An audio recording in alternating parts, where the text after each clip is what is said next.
And 3, the Sadaqat-e Masih Maud. What? Sadaqat-e Masih Maud. I see. Okay, Hazrat Masih Maud is true in his claim. But the first 2 things, you see, we have been preaching to all, and this always create conflict in our mind. So, what is the conflict? First make me understand the conflict. Then I'll explain, please. Wafat-e-Masih. Even Hazrat Masih Maud, as far as I heard or read, also believed for some time that Prophet Jesus, peace be on him, was alive somewhere and would come. Correct. Till Allah told him, otherwise, revealed yes, to him. Correct. And then Allah also revealed that prophets will come. And in many writings... No. Am I right, sir? No. Where did Allah reveal to him that prophets would come? See, when he claimed to be the prophet of the time and told us from the... What he claimed was, he is the same person whose coming was predicted by Hazur sallallahu alayhi wa sallam, and whom Hazur sallallahu alayhi wa sallam himself had addressed as a prophet. This was his claim. So that if that claim is repeated by anyone in future, it would be his duty to prove that Hazur sallallahu alayhi wa sallam has also referred to another one as a prophet, giving him a title.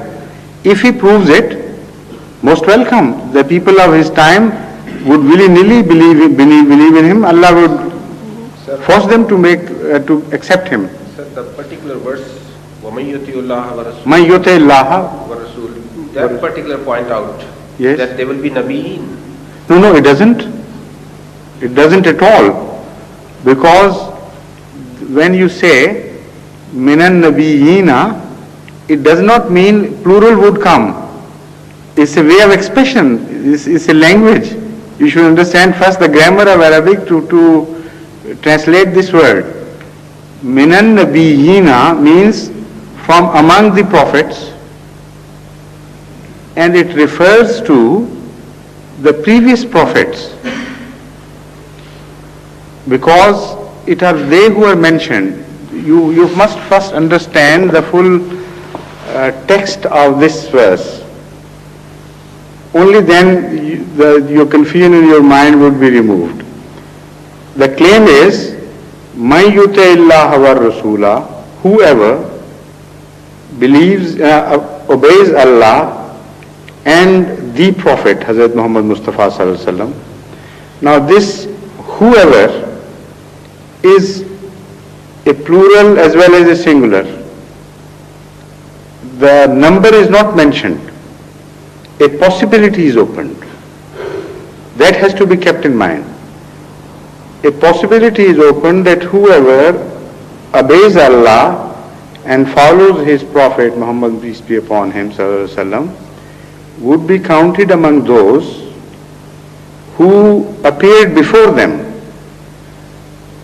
who would be treated like those, we can also translate it like this, who appeared before them and who were well rewarded by Allah, such as Minan Nabiyina, or those who were from among the prophets, and among those. So the plural is referred to the prophets of the past, and the promise says that you could also reach the status which was given to the prophets of earlier ages. That is the true meaning. The number who would attain that status is not mentioned. If they are more, there will be more of such. If they are less, there will be less of such. Even those ulama who claim and try to deceive other Muslims by pointing out to the plural Nabiyyin, they say if that argument is correct, there should be many prophets, believe that there is only one Siddiq in the Ummah. That is Hazrat Abu Bakr Siddiq. And if you say if there is another Siddiq, they would be after you. Why? Because The other Siddiqs, those who are Sunnis, they don't believe in Imamat like Shias.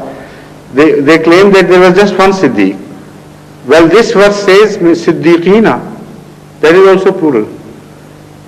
So anybody who truly understands the Arabic and the diction of this verse would fully understand that here the style is this, that only those would be given, rewarded by Allah, who follow Allah and Muhammad Mustafa Sallallahu Alaihi Wasallam, and they could be one of those. They would be among. Am I right, sir, in assuming that? Ulaika mal lazina annamallahu alayhim. Such people would be counted among. Counted among, exactly. Among counted among them. Yes, sir. Now, Shaheed. they are four now together. So the plural, they are a plural in themselves, four all together under one bracket. It does not mention this verse that how many of such people would rise to what status. Even if one rises to that status, to a single status, that promise is fulfilled. It doesn't say that Nabiyyin would come. This is where you are wrong. It says that Nabiyyin are those who were rewarded before them.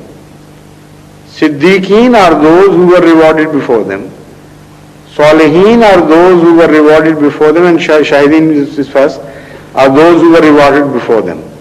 The whole verse which follows is an explanation of who were those who were rewarded before them. Well, sir, thank you very much, because you see, up till now, since 1953, yes, when my father, may God bless his soul, pointed out to me whenever I was confronted with out of Jamaat Tulaba, and I was asked this question, I always argued with them that if there could be Shaheed, Salihin, Siddiq in this time, why can't be there a Nabi? I have always been arguing with them this. But thank you very much for clearing that point, because you see, obviously it opens a new venue altogether. Yes, the point is, the style is this, that when it is said they would also be rewarded, then the verse begins to explain who were those who were rewarded. And the plural tenses are referring to the past people.